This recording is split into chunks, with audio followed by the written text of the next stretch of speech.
Les ruego por favor ubiquen sus Biblias, Mateo capítulo 6. Mateo capítulo 6. Seguimos en nuestra exposición del Padre Nuestro, la oración modelo que nuestro Señor Jesús nos dejó. Dice la Biblia desde el versículo 9 hasta el versículo 15. Quisiera que lo leyéramos juntos, ¿están de acuerdo? Leámoslo todos a una voz y así al mismo tiempo es una oración que levantamos al Señor. Dice así la Biblia: vosotros pues oraréis así: Padre nuestro que estás en los cielos, santificado sea tu nombre, venga tu reino, hágase tu voluntad como en el cielo, así también en la tierra. El pan nuestro de cada día, dánoslo hoy, y perdónanos nuestras deudas, como también nosotros perdonamos a nuestros deudores. Y no nos metas en tentación, mas líbranos del mal, porque tuyo es el reino y el poder y la gloria por todos los siglos. Amén. Porque si perdonáis a los hombres sus ofensas, os perdonará también a vosotros vuestro Padre Celestial. Mas si no perdonáis a los hombres sus ofensas, tampoco vuestro Padre perdonará vuestras ofensas. El día de hoy vamos a exponer entonces, con el favor del Señor, la quinta petición del Padre Nuestro que está en el versículo 12. Perdónanos nuestras deudas, como también nosotros perdonamos a nuestros deudores. Lo que hace inmediatamente surgir la siguiente pregunta: ¿está condicionado el perdón de Dios a que nosotros perdonemos a quienes nos han ofendido? ¿No dice la Biblia que el perdón es una gracia del Señor? Entonces, teniendo en cuenta el dilema o la duda que surge, cómo el Señor menciona esta petición de perdonar nuestras deudas, vamos con el favor de Dios a abordar inmediatamente el sermón. Va a estar constituido en dos puntos, tal cual la petición nos los plantea. En primer lugar, vamos a estudiar la petición en sí: perdona nuestras deudas. Y el segundo punto que vamos a ver es la cláusula que el Señor coloca aquí para ampliar esta petición. Así como también nosotros perdonamos a nuestros deudores. Hay una ampliación que son los versículos 14 y 15 de esta petición. Es muy interesante que esta es la única petición que el Señor Jesús expande. Observe que Él solamente dijo: santificado sea tu nombre, y no necesitó expandir esa petición. Venga tu reino, y no la expandió. Hágase tu voluntad, danos el pan nuestro de hoy, y no expandió. Y las otras peticiones sobre líbranos del mal y guárdanos del maligno tampoco la expandió. Es la única de las 7 peticiones del Padre Nuestro que el Señor se toma la molestia de expandir y aclararnos qué significa o qué quiere Él que nosotros entendamos con esta petición. Ahora, veamos entonces la primera parte: perdona nuestras deudas. En la Biblia es muy importante ver las dos perspectivas con que se habla del perdón. En primer lugar, la primera perspectiva que debemos tener acerca del perdón es que los hombres deben venir a Dios para pedirle perdón, así tal cual un hombre va delante de un juez. La primera perspectiva que se habla en la Biblia de cómo debemos venir pidiendo perdón a Dios, debemos tenerla en cuenta como un hombre, un criminal culpable, viene delante de un juez clamando por misericordia. Es un tribunal celestial, la corte celestial, donde está el acusado, un criminal culpable, donde se establece que Jehová es fuerte y grande en misericordia, que de ningún modo tendrá por inocente al culpable. En Marcos capítulo 1, versículos 14 y 15, dice Marcos: después de que Juan fue encarcelado, Jesús vino a Galilea predicando el evangelio del reino de Dios, diciendo: el tiempo se ha cumplido, el reino de Dios se ha acercado, arrepentíos y creed en el evangelio. No se puede entrar entonces al reino de los cielos sin el arrepentimiento y sin la fe. Son las dos gracias que da el Señor, dos tenazas, por decirlo de una manera, con que nos aferramos a Cristo. Y una vez aferrados a Cristo, Dios nos concede la justificación. Romanos capítulo 5, versículo 1. Justificados pues por la fe, tenemos paz para con Dios. ¿Qué es la justificación? ¿Cómo debemos entender la justificación? Es la declaración del rey, del juez de la tierra, de toda la tierra, declarando inocente al culpable en base a la justicia de otro, de Cristo. Un ejemplo que nos da la Biblia, inclusive los evangelios, sobre esta transacción que se hace en la justificación, es cuando el Señor está delante del pueblo con Pilato como juez y le preguntan al pueblo: ¿a quién quiere que se libre? ¿A Barrabás o a Jesús, que se llama el rey de los judíos? Y Barrabás, siendo un sedicioso, un criminal culpable, la gente pidió a Barrabás. Barrabás fue liberado como inocente, siendo culpable, y Jesucristo, siendo inocente, fue condenado como si él fuera culpable. Tal cual es la transacción que dice la Biblia, que es la justificación, la inocencia, justicia de Jesucristo, le es acreditado al pecador culpable y entonces le es contada su fe como justicia delante de Dios. Por la fe, el medio en el cual Dios le acredita la justicia perfecta del Hijo de Dios al pecador culpable es la fe. Por eso, nuevamente, justificados pues por la fe, tenemos paz para con Dios. Rogamos por su misericordia, pedimos perdón, reconocemos nuestra culpabilidad, reconocemos que somos criaturas miserables, criminales, bancarrota espiritual, que deberían estar llorando por su pecado porque están delante del juez santo, santo, santo, que no tiene por inocente al que es culpable. Entonces allí debemos venir por el perdón, y por eso David podía orar en el Salmo 32, bienaventurado aquel a quien el Señor no inculpa de pecado, bienaventurado aquel que le es cubierta su iniquidad, bienaventurado aquel que es justificado precisamente por los méritos del Señor Jesucristo. Esa es la primera perspectiva sobre la cual todo hombre debe venir a Dios en busca de perdón. Debe venir delante de Él como un criminal culpable, viene delante de su juez a pedirle misericordia. Esto entonces nos hace hacernos la pregunta: si Dios perdonó entonces todos mis pecados, porque eso es la doctrina de la justificación. Es una transacción legal, perdone que quiero darle este dato también. Tal cual como los términos que se utilizan son términos legales, inclusive como un asiento contable. Aquellos que probablemente conocen algo de contaduría, donde se le acredita o el debe a las personas, y Dios acredita, es un activo para la persona, la justicia que no es de Él, sino de Jesucristo.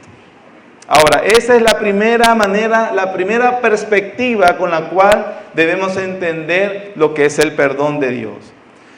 Luego, ya que mis pecados son todos perdonados, entonces debo venir cada día a pedir perdón, como lo enseña el Padre Nuestro, que es cada día que debemos venir entonces. ¿Y qué debemos entender? Si en aquella transacción de la justificación fueron cubiertos, perdonados todos mis pecados.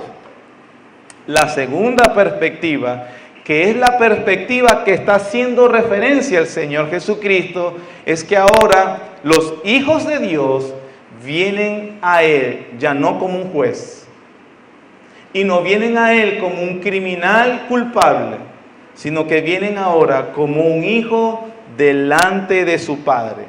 Un hijo que ha ofendido a su Padre y que desea restablecer la comunión que goza con Él. Esa es la perspectiva de la cual está hablando el Señor Jesucristo en el Padre Nuestro. Nuevamente, no estamos delante de nuestro juez, sino delante de nuestro Padre. El perdón del que habla el Señor Jesús se refiere a un perdón filial que buscan los hijos al confesar sus ofensas delante de Él. La relación filial no se rompe. Un ejemplo que podríamos decir es como, por ejemplo, salvando las diferencias, como cuando yo discuto o tenemos una diferencia con mi esposa. En el momento que yo discuto o la ofendo o hago un trato que no debió haber sido, eso inmediatamente no nos divorcia. Nuestra relación filial, marido y mujer, sigue, pero definitivamente por la ofensa hecha en ese momento, la comunión se ha resquebrajado. Hay dolor en el corazón, hay distanciamiento, hay alineamiento. No nos podemos comunicar libremente. Está por su lado herida, yo estoy por el otro lado con sentimientos de culpabilidad, y hasta que no se restablezca esa comunión, entonces la relación no puede continuar y avanzar. Me explico en el ejemplo. Tal cual, no significa que los hijos de Dios cuando pecan dejan de ser sus hijos, pero ellos se han alienado con las ofensas que dan a Dios. Ellos se han separado. En Efesios se habla de contristar al Espíritu Santo o apagarlo. No perciben entonces una comunión abierta y libre con su Padre Celestial. Entonces ese perdón filial es buscado diariamente con su Padre Celestial. Son como en las palabras de Cristo en el Evangelio de Juan capítulo 13, cuando le está lavando los pies a sus discípulos. Y que Pedro, propio de la necedad de ese momento de Pedro, no, Señor, tú no me lavas los pies, ¿cómo vas a creer? Pedro, si no te lavo los pies, no tienes parte conmigo, no tienes comunión conmigo. No, entonces lávame todo. O sea, él era un extremo o el otro extremo. Y el Señor tiene que aclararle, no, Pedro. El que está lavado no necesita sino lavarse solo los pies. Lo que estoy hablando, lo que está hablando el Señor del perdón filial, entonces es aquellos que han sido perdonados o lavados completamente, necesitan diariamente lavarse los pies para restablecer la comunión íntima, franca y abierta con Dios. ¿Por qué entonces muchos cristianos están fríos? ¿Por qué muchos cristianos se sienten débiles? ¿Por qué ellos no disfrutan de esa comunión íntima con Dios que se habla en la Biblia? ¿Por qué un cristiano experimenta o siente la lejanía de Dios? ¿Por qué un cristiano ha perdido el brillo que debería haber en los ojos al llamarse cristiano? ¿Por qué ha perdido el gozo que tiene un hijo de Dios cuando lee la Biblia, cuando viene a su Padre en oración, cuando disfruta de la comunión con otros, cuando está en la iglesia y no puede cantar libremente, ni alegremente, ni felizmente? Porque no está lavando sus pies. De eso es lo que vamos a hablar. Cuando el Señor entonces dice, perdónanos, que pidamos en la quinta petición, Señor Padre, nuestro Padre Celestial, por favor, perdona nuestras deudas. Es interesante, que aquí dice, perdona nuestras deudas, pudiendo haber dicho, perdona nuestros pecados. En Lucas 11:4, que de los 4 evangelios es el que repite también el Padre Nuestro, Lucas dice, perdona nuestros pecados. Intercambia la palabra sin ningún problema, con mayor naturalidad. Lo que significa entonces que debemos entender que el pecado es una deuda que contraemos contra Dios o con Dios. ¿Qué es el pecado? Falta de conformidad a la ley de Dios o la transgresión de la misma. Repito, ¿qué es el pecado? Es falta de conformidad a la ley de Dios o la transgresión de la misma. Cuando el creyente entonces se percibe y se da cuenta que él en realidad en su naturaleza caída falta a esa conformidad a su ley, o cuando precisamente por comisión transgrede esa misma ley, su conciencia entonces se oscurece o se nubla. Pecamos contra Dios cuando nos quedamos cortos a la medida que la ley requiere o cuando vamos más allá de los límites que la ley ha impuesto. Pecamos contra Dios cuando nos quedamos cortos de la medida que la ley requiere o cuando vamos más allá de los límites que la ley misma ha impuesto. Santiago capítulo 2 versículo 10 dice: porque cualquiera que guardare toda la ley, pero ofendiere en un punto, se hace culpable de todos. Porque el que dijo no cometerás adulterio, también ha dicho no matarás. Ahora bien, si no cometes adulterio, pero matas, ya te has hecho transgresor de la ley. Así que en cualquier punto de la ley de Dios que le transgredamos, somos culpables hemos contraído una deuda delante de Dios. El punto no es cuál ley, cuál mandamiento, cuál pecado es más importante o menos importante. El punto es que hemos ofendido al dador de esa ley. Por eso la ofensa es muy grande. Antes hemos hecho esta comparación. Permítame hacerla una vez más. Si yo delante de ustedes matara una cucaracha aquí, lo peor probablemente que usted le dé asco. ¡Ay, qué asco! Pero seguro no se molestaría conmigo en el sentido de denunciarme, demandarme o escandalizarse. Pero si en vez de una cucaracha mata un caballo a palos, y si en vez de un caballo mata a un hombre a palos, ¿por qué la ofensa es más grande? Por la dignidad del ser que se está ofendiendo. No es la misma dignidad la de una cucaracha a la de un hombre. ¿Es cierto?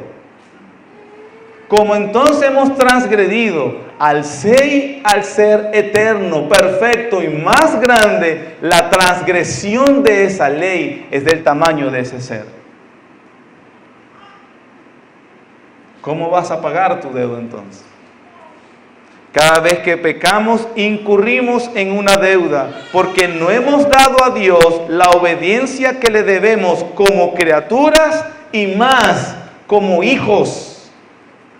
Si bien la Biblia enseña en Romanos capítulo 1, versículos 18 al 32, que nadie se puede justificar delante de Dios, aunque no tengan su ley escrita dada, mucho menos se puede justificar a aquellos a quienes Dios sí les ha dado su ley. Y eso obviamente es muy importante, sobre todo a su iglesia o al cristiano el día de hoy. La justicia de la ley entonces demanda compensación por cada pecado.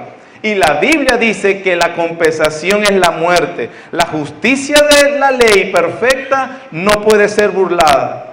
Venir conscientes que tenemos una deuda que no podemos pagar. ¿Qué es lo primero que entonces entendemos de esta petición? Que el pecado es una deuda consciente de una deuda imposible de pagar, ya que la transgresión es del tamaño del ser a quien hemos ofendido. Lo segundo, uniéndolo a eso de que es una deuda que no podemos pagar, mire que el texto nos dice: he pecado, Señor, he pecado, y traigo aquí una penitencia para compensar la ofensa que te he hecho. Note que en ninguna parte de la Biblia dice, bueno, reza 15 Padres Nuestros o 20 Ave Marías como penitencia de la transgresión. Es una enseñanza ajena totalmente a las Escrituras. Es más, es una ofensa, porque estás diciendo que tu penitencia compensará la ofensa que le has dado a Dios, que le has hecho a Dios. No dice, Señor, he pecado, traigo acá un voto de obediencia para el futuro. Señor, perdóname esta vez y yo te aseguro que mañana yo no volveré a hacer lo que acabo de hacer. Y con eso vemos a ver si mi capacidad de sostener el voto de alguna manera equilibra la balanza de mi deuda. Eso es otra blasfemia, hermano. Primero, toda confesión de pecado legítima trae implícito o explícito el compromiso de abandonar el pecado que estamos confesando. Usted no puede decir, perdóname este pecado y albergar allá en lo íntimo, no, y perdónamelo también ahora porque ahora voy a volverlo a hacer. Ya sea explícito o de manera implícita, usted está trayendo, Señor, yo voy a abandonar el pecado por el cual te estoy pidiendo perdón. No puede ser entonces una penitencia ni ofrecerse, no puede traer un voto como para impresionar a Dios. Mira, Dios, la resolución y espero que eso sea compensatorio. Prometo entonces caminar desde aquí hasta la catedral de rodillas para ver si tú te compadeces de esta pobre alma que te pide perdón. La ofensa es del tamaño del ser a que hemos ofendido. No hay absolutamente nada que tú puedes hacer para pagar la deuda que tienes.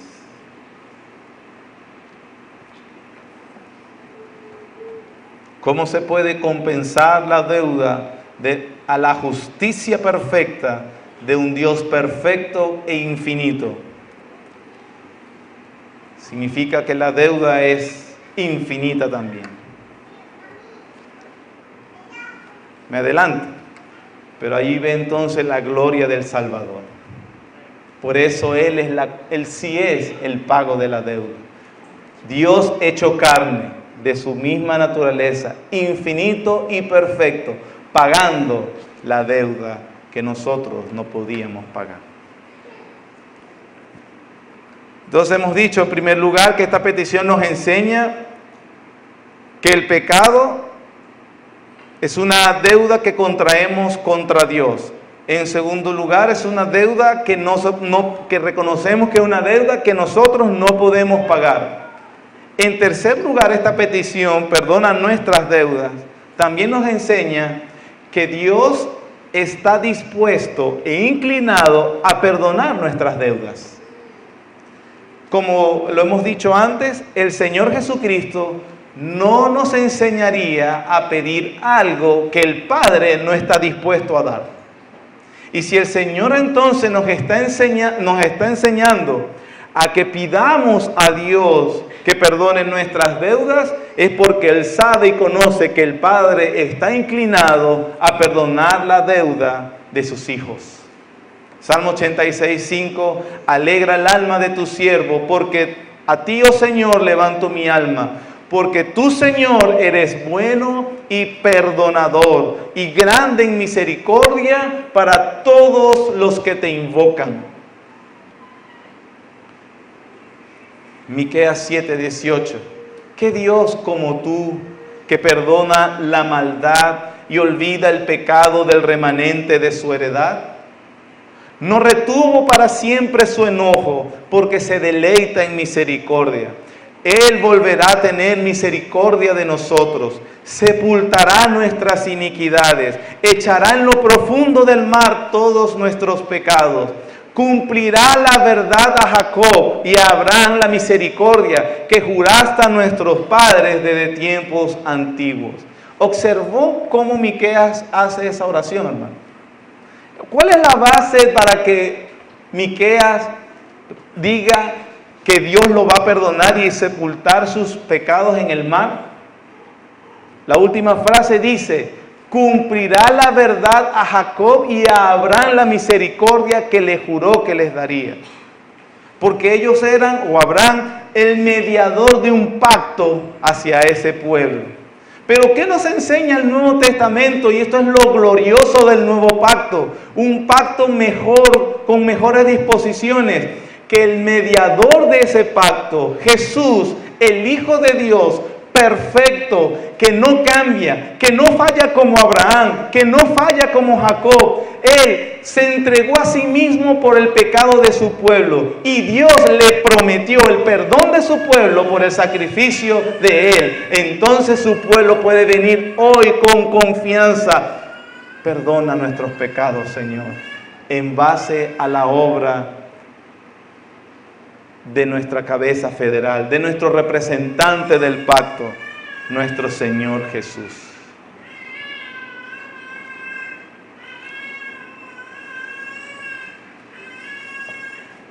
Primera carta de Juan en 1:9 dice: si confesamos nuestros pecados, Él es fiel y justo para perdonar nuestros pecados y limpiarnos de toda maldad. Si decimos que no hemos pecado, le hacemos a Él mentiroso y su palabra no está en nosotros.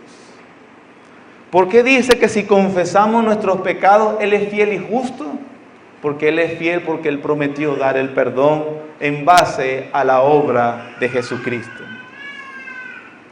Y entonces, hermanos, cuando venimos y confesamos nuestros pecados, ese gozo y tranquilidad lo experimentaremos al saber que mi Padre ha perdonado mis deudas contraídas con Él. El mejor ejemplo quizás, o el más evidente en el Antiguo Testamento, es el de David, que durante un año sin confesar sus pecados, veía como su fe languidecía.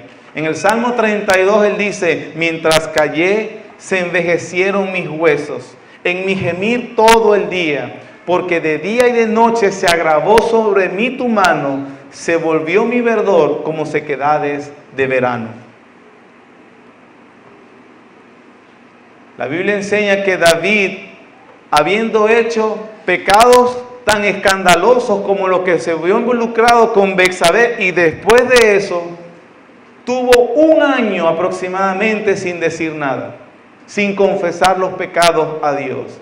Y él en el Salmo 32, él da testimonio de las cosas que estaban ocurriendo en su alma al mantenerse distanciado y alejado de Dios.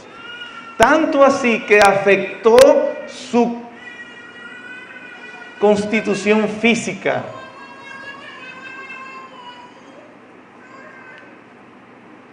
No quiero exagerar este punto, pero muchas veces algunas enfermedades físicas se deben más a la falta de arrepentimiento de la persona. Su conciencia lo está abrumando tanto que hasta quebranta su constitución física. Esa es la enseñanza del Salmo 51, Salmo 32 y Salmo 38. Ojo, no estoy diciendo que toda enfermedad es causada por haber pecado directamente. Hay enfermedades porque nos contagiamos, hay enfermedades porque en el pasado tuvimos una vida que no debíamos, hay enfermedades por imprudencias propias, hay enfermedades porque es la providencia de Dios, pero una de las causas también de muchas enfermedades, sobre todo aquellas que tienen que ver con depresión, ansiedad, artritis, úlceras y muchas otras cosas, la Biblia dice que una razón puede ser la falta de arrepentimiento de la persona. Ha estado guardando y ocultando sus pecados de una manera que no hay médico que lo solucione, tratamiento que mejore, hasta que esta persona realmente confiese su pecado delante de Dios y delante de quien haya ofendido. Ojo, no estoy diciendo que toda dolencia es así. Amén. Tenga cuidado. Pero después de que una persona, como pastor en la consejería, uno le da, bueno, vaya al médico, a un internista y que le hagan todos los chequeos médicos. Y que después de todos los exámenes, y que a veces lo pueden repetir si quieren, físicamente no hay una sintomatología que justifique la situación de la persona, entonces uno puede hablar con la persona. Como le dijo Moisés a Acán: hijo mío, dale gloria a Dios. ¿Cuál es el pecado que no has querido confesar? Las personas, dice la Biblia, huye el impío sin que nadie le persiga.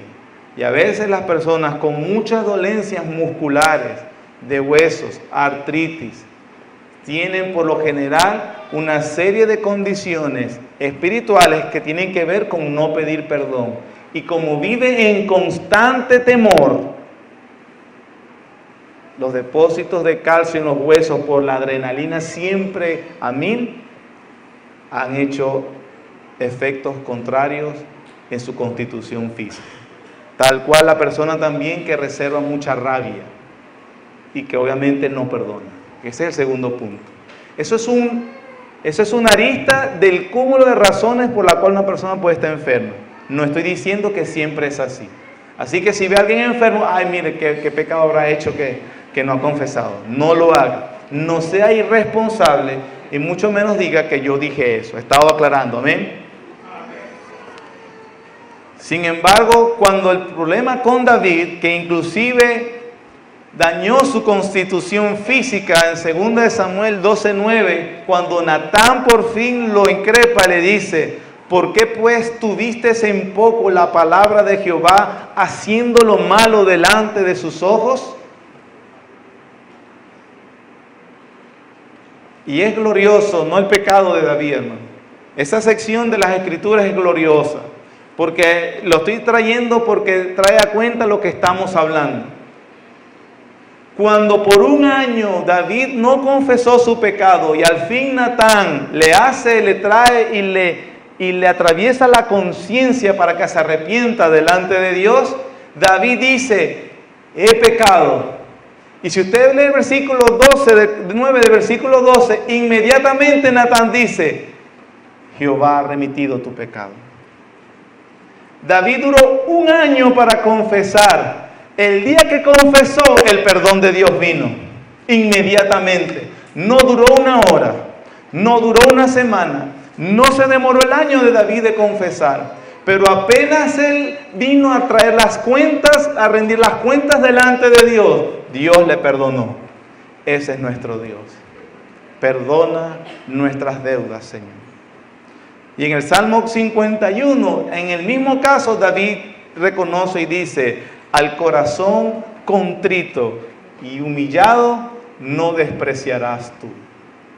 Si usted se arrepiente genuina y sinceramente delante de Dios, puedo decirle, basado en la palabra de Dios, perdón inmediato el Señor te ofrece. En el mismo Salmo 32, mi pecado te declaré, no encubrí mi iniquidad, y tú perdonaste mi pecado, Señor. Ese es el Señor, hermano. Perdona nuestras deudas, Señor.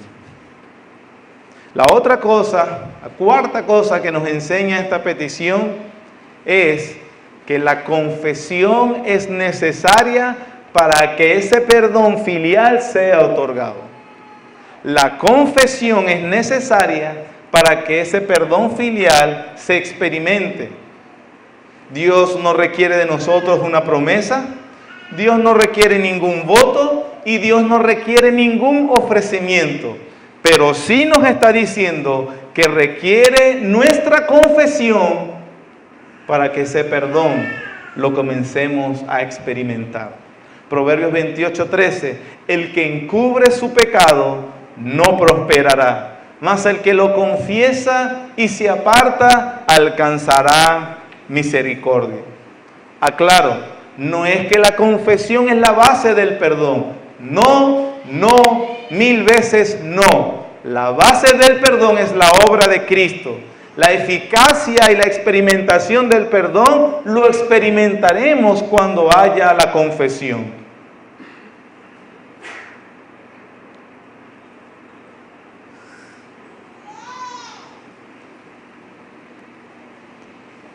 Una confesión también es un reconocimiento de esa deuda con Dios. David decía, ten misericordia de mí, oh Dios, ten piedad de mí, conforme a tus misericordias. He pecado contra ti. El hijo pródigo, convencido de pecado, dijo, he pecado contra el cielo y contra ti. Judas, convencido que había hecho mal, fue y se ahorcó. No vino a pedir perdón a Dios.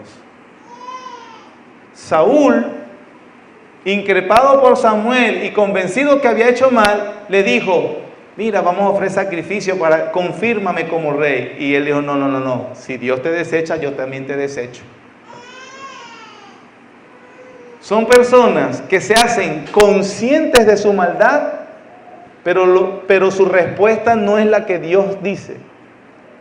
Pedro lo niega 3 veces, anticipado por el mismo Jesús.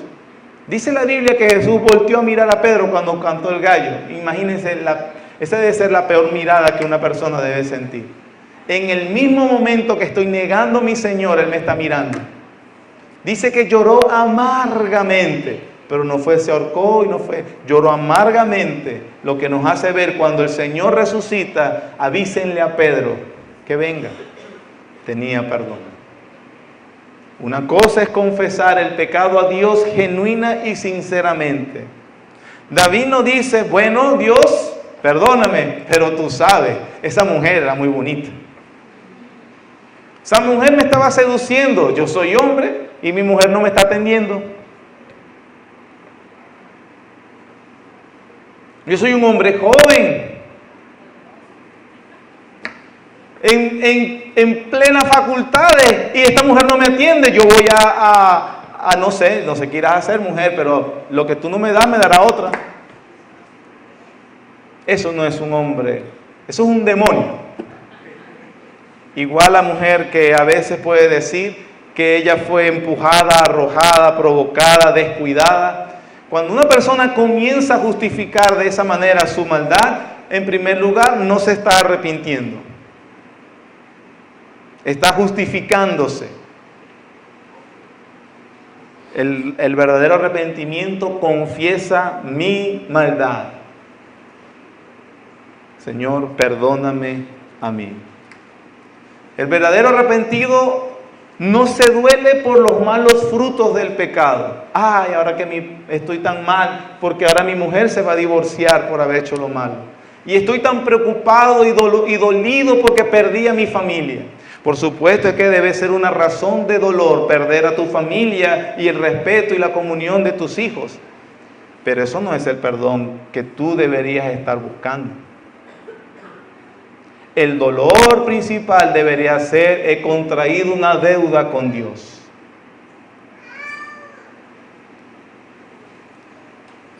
Ese dolor debe ser por haber violado la ley de Dios. El que verdaderamente se arrepiente delante de Dios no se resiente contra Dios con las consecuencias del pecado. Dios nos perdona y permite que las consecuencias nos alcancen. David le fue remitido su pecado contra Betsabé y los que hizo después, pero el niño que le nació, Dios lo mató. Y no ves a David, pero viste porque tenías que haberlo perdonado él también. David, dice la Biblia, que fue a Dios y le adoró. Aunque las consecuencias eran bastante dolorosas. El hombre arrepentido adora a Dios. Aunque las consecuencias por su pecado sean dolorosas, no se resiente, no condiciona a Dios. Miren, es tan, como una vez les dije, a pesar de los pocos años, hay experiencia suficiente para personas que dicen que vienen a Dios, pero solo para asegurar que no sean abandonados o para asegurar algún otro tipo de beneficio. Pero realmente no están en la iglesia porque quieren el perdón de Dios. Eso es algo que el Señor expone en su momento. El tiempo se me ha ido, hermanos, y hemos visto la primera. Vamos a ver más brevemente la segunda. El segundo punto, la cláusula. Perdona nuestras deudas. Espero haberlo dejado claro, ¿sí? En base a Jesucristo y qué queremos decir. En segundo lugar, la cláusula o el complemento que hay, como también nosotros perdonamos a nuestros deudores. De todas las peticiones, como ya dije, Cristo la amplía en versículos 14 y 15. Si perdonáis a los hombres sus ofensas, os perdonará también a vosotros vuestro Padre Celestial. Mas si no perdonáis a los hombres sus ofensas, tampoco vuestro Padre os perdonará vuestras ofensas. La enseñanza bíblica aquí es, en palabras llanas, en un concepto cortico. Un hombre perdonado debe ser un hombre perdonador. Esa es la enseñanza. Un hombre perdonado debe ser un hombre perdonador.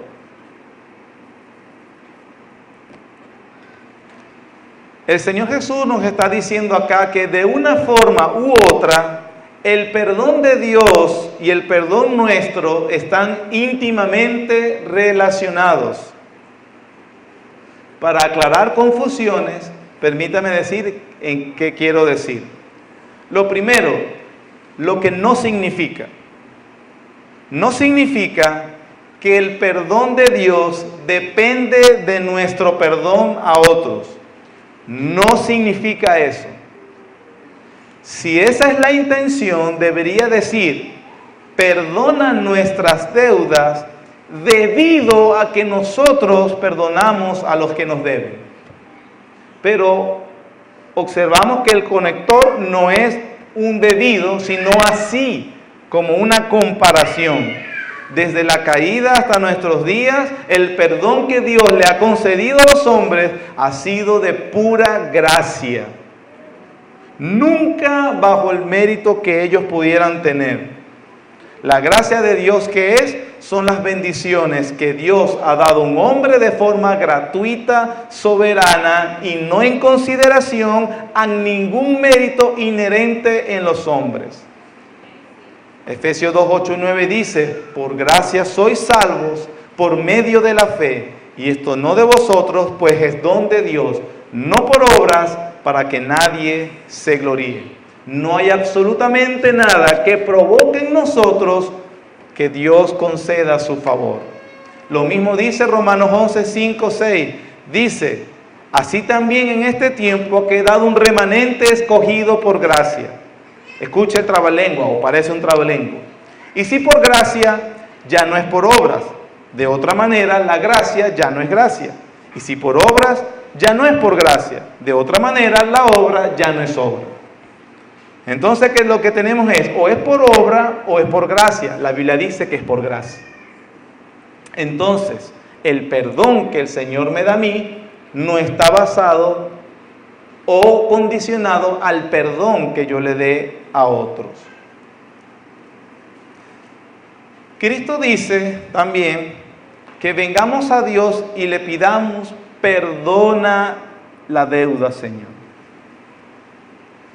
Es contradictorio que después de yo pedirle perdón, le ofrezca un argumento que diga que lo obliga a él a concederme el perdón. Si yo le debo a usted 100 bolívares y yo te contraigo una deuda con usted de 100 bolívares y yo le traigo el billete de 100, yo no le digo perdóneme la deuda. ¿Qué le diría? Cancéleme la deuda. La deuda está cancelada. Yo te estoy pagando lo que te debo. Nosotros no podríamos venir a Dios y decirle, bueno Dios, como ya yo perdoné a mi prójimo, cancélame la deuda que tú y yo tenemos. No es posible. Pedimos que perdónanos, perdónanos. Entonces, ¿cómo es la relación? La relación del perdón de Dios con el perdón que nosotros damos a otros es una relación comparativa y de constreñimiento. Explico las dos. Comparativa. Perdona nuestras deudas, así como también nosotros perdonamos a los que nos deben. El énfasis es la palabra nosotros. ¿Qué quiere decir? Que si nosotros tenemos una tendencia natural al resentimiento y a la venganza, podemos perdonar, cuanto más tú, oh Dios, que haces la obra en nosotros para que tengamos un espíritu perdonador. Comparativo es en el sentido de, si esa disposición que tengo para perdonar a quien me debe, no es más sino la obra del Espíritu Santo en mí, porque la tendencia natural de mi corazón es el resentimiento y la venganza. Entonces, si yo tengo esa disposición a perdonar, es la evidencia de que Él está obrando en mi vida, y si Él obrando en mi vida cambia mi disposición para perdonar, de allí entonces la confianza para nosotros venir delante de Dios, que Él tiene una disposición a ser misericordioso.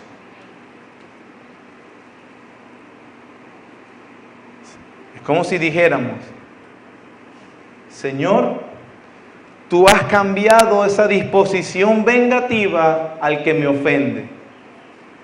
Eso no es más sino tu obra en mí. Entonces me da la confianza para yo venir a ti y decir, perdóname mi deuda. Tener esa disposición en nosotros es una evidencia de que la gracia de Dios ha llegado a un alma.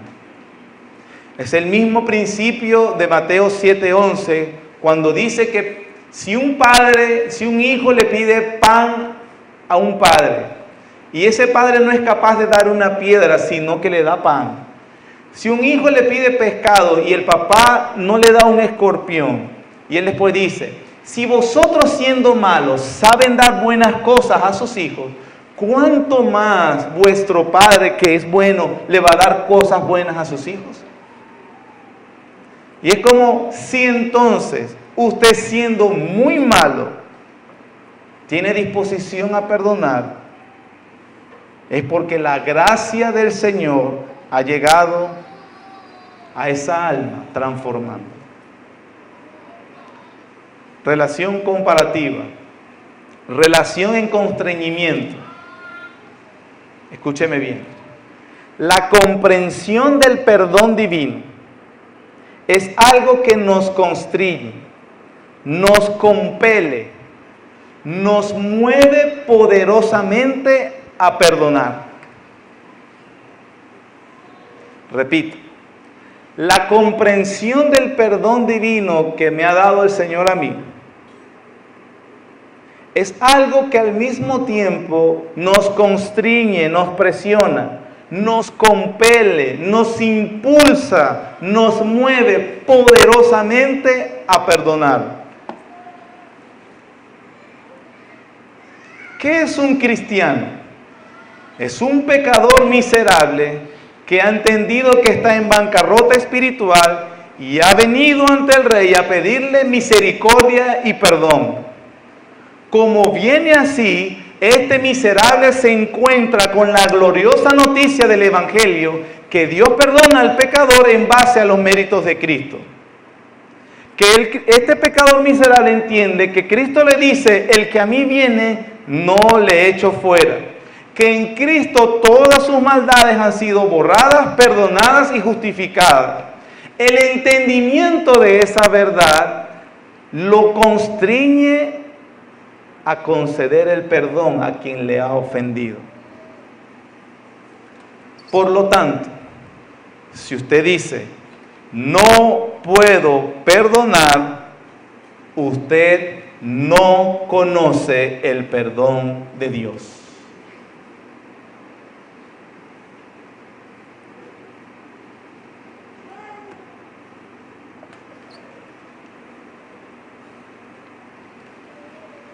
Si usted dice, no puedo perdonar,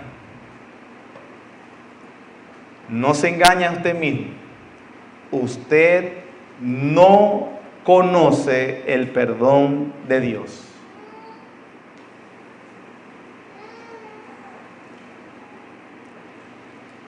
El espíritu perdonador que demuestra un cristiano cuando es ofendido es la evidencia de que ha sido perdonado por Dios. Aclaro, si es verdad, hay una lucha.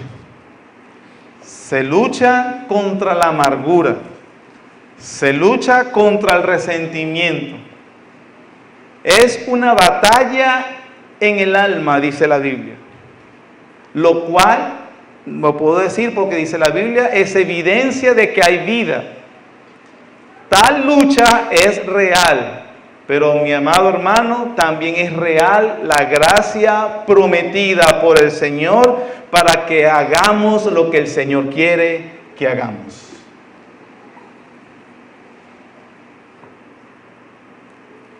Así que cuando en consejería alguna persona puede venir y expresarme su profundo dolor y resentimiento con alguien que le ha ofendido injustamente por las cosas que sean, lo que hago inmediatamente con esa persona, si él me manifiesta ser cristiana, es vamos a repasar el Evangelio.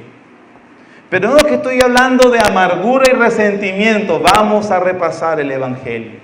Y querido hermano, vamos a ayudarte a comprender cómo fue el perdón que tú recibiste. Cuando tú entonces comprendes el perdón que has recibido, entonces vas a saber lidiar contra la amargura y el resentimiento. Aplicaciones de todo lo que hemos dicho. Aplicaciones. 1.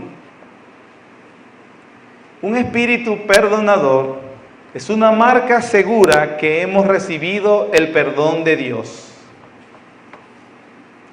Tener un espíritu perdonador, entonces, es una marca segura que hemos recibido el perdón de Dios. No lo olvide, la base del perdón es la cruz de Cristo. Esa marca que nosotros damos un fruto del perdón de Cristo. Número 1, un espíritu perdonador es una marca segura que hemos recibido el perdón de Dios. Número 2, al revés, la ausencia de esta disposición a perdonar es una marca segura que en usted nunca ha habido un arrepentimiento genuino. La ausencia de esta disposición a perdonar es una marca segura que usted no sabe qué es pedir perdón. Cuando una persona muestra ese espíritu resentimiento y vengativo contra el que lo ofendió, con indisposición a perdonar, entonces esa persona está demostrando que nunca ha tenido un arrepentimiento genuino. Se parece al fariseo de Lucas 18. Señor, te doy gracias porque no soy como los demás, adúlteros, borrachos, hipócritas, doy diezmo de todo lo que doy. Es un fariseo hipócrita que se cree.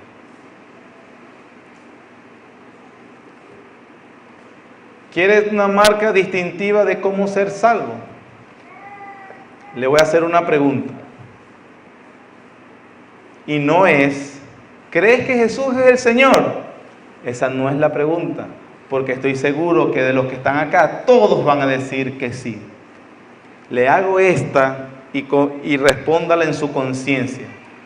¿Perdonas tú al que te ha hecho daño? Esa es la pregunta. ¿Perdonas tú al que te ha hecho daño? En Mateo 18 hay una enseñanza interesante sobre este punto, hermano. En Mateo 18, cuando el Señor está hablando acerca de la disciplina en la iglesia, en el versículo 21, el apóstol Pedro, para este entonces intrépido y apurado como siempre, le llegó a decir al versículo 21 del capítulo 18 de Mateo al Señor. Entonces se le acercó Pedro y le dijo: Señor, ¿cuántas veces perdonaré a mi hermano que peque contra mí? ¿Hasta 7? Dice hasta 7 porque en la época los mejores, los más piadosos, entre comillas, los maestros más piadosos, enseñaban que las ofensas de los hombres diarias se debían perdonar hasta 3 veces. Ahora, Pedro no solamente hasta 3, la multiplicó por 2, 6 y le sumó una más. En un sentido, era como una manera de arrogancia al Señor. Señor, mira mi disposición a perdonar. ¿Lo perdono hasta cuánto? Hasta 7. Respuesta del Señor, versículo 22. Jesús le dijo: no te digo hasta 7, sino aún hasta 70 veces 7. Una manera de mandarlo a callar. Deja de ser tan bocón, Pedro, no es así. El que está contando las faltas está loco por llegar a la última gota que derrame el vaso.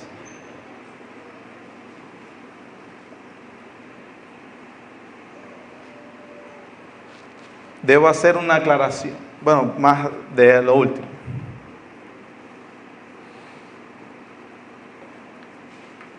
Cuarto y último, aplicación. La enseñanza del perdón, como la estamos viendo acá, debe ser colocada en el contexto de otras enseñanzas bíblicas sobre nuestra relación con los demás. En el mismo Mateo 18, no lo busques, dice el Señor: si tu hermano peca contra ti, ve y ¿qué? Repréndelo. No dice el Señor: hazte de la vista gorda, no viste, no oíste, no digas. Hazte loco, perdón, es así, tranquilo. No. Si tu hermano peca contra ti, ve y repréndelo. Exhórtale, háblale. Si alguno pecare contra vosotros, si alguno fuere sorprendido en alguna falta, vosotros que sois espirituales, restauradle. Es decir, abócate al caso. No te hagas el loco. No es correcto hacerse el loco. Con espíritu de mansedumbre, por cierto. En otra ocasión, en la segunda carta a los tesalonicenses, Pablo le dice a esta iglesia: si alguno no obedece a lo que decimos por medio de esta carta, a ese señaladlo y no os juntéis con él para que se avergüence. El perdón en contexto de otras enseñanzas de nuestra relación con los demás. Significa entonces que no es hacerse de la vista gorda, sino también llegar al hermano. Hermano, me ha ofendido. Y si vemos en el hermano una disposición a pedir perdón, la Biblia dice: perdóname. Y esa disposición a perdonar es una evidencia de que tú has recibido el perdón de Dios también. Como principio también hay que tener cuidado en los casos particulares. Hago este ejemplo que es el más, quizás, el más brusco. Como cuando una esposa es golpeada constantemente por su marido. No vaya a decir: hermana, si la golpean 70 veces al 7, perdónelo y quédese ahí. No. Tenga cuidado. Perdonar, otra cosa es, bueno, ese es otro tema, no lo voy a abordar ahorita, pero rápidamente. Perdonar es la promesa de no sacar la cuenta de ese asunto. No es amnesia. es la promesa de que yo no sacaré la cuenta de eso que Dios dijo que estoy perdonando. Entonces, en algunos casos, como el que le acabo de decir,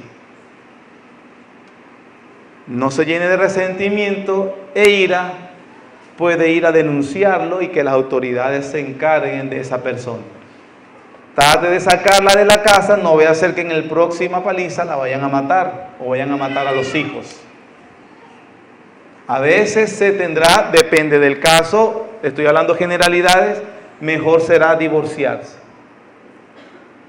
Y obviamente trabajar contra el resentimiento y la ira, en el caso del perdón. ¿Me estoy explicando? Es como cuando vimos, pon la mejilla izquierda, el que te ofende en una mejilla, pon la otra. Eso va en un contexto, de acuerdo a una situación. Así igual el perdón.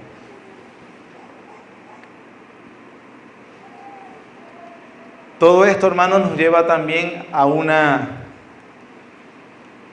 algo que implica que Cristo nos enseñe: Señor, perdona nuestras deudas, como también nosotros perdonamos a nuestros deudores. Implica que entre los discípulos, los cristianos, habrá constantes motivos para pedirse perdón.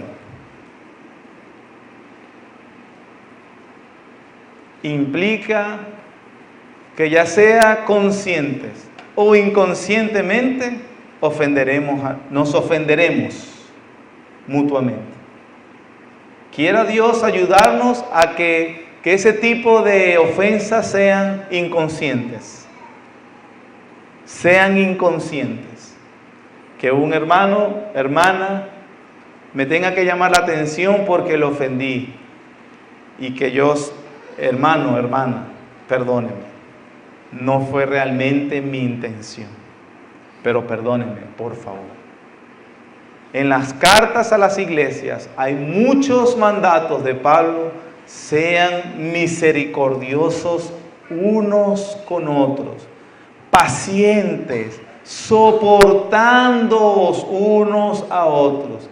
Eso implica que hay gente que no es fácil de soportar, que hay gente que no es fácil de perdonar, que hay gente que no es fácil tener una relación de confianza y abierta con eso, que es necesario aplicar la virtud cristiana entre cristianos para pedir perdón y para perdonar, para soportar y para amar. Eso implica que no todos son amables, fáciles de amar. Pero la gracia del Señor está garantizada para llevarnos a hacer lo que Él quiere que hagamos. Amén.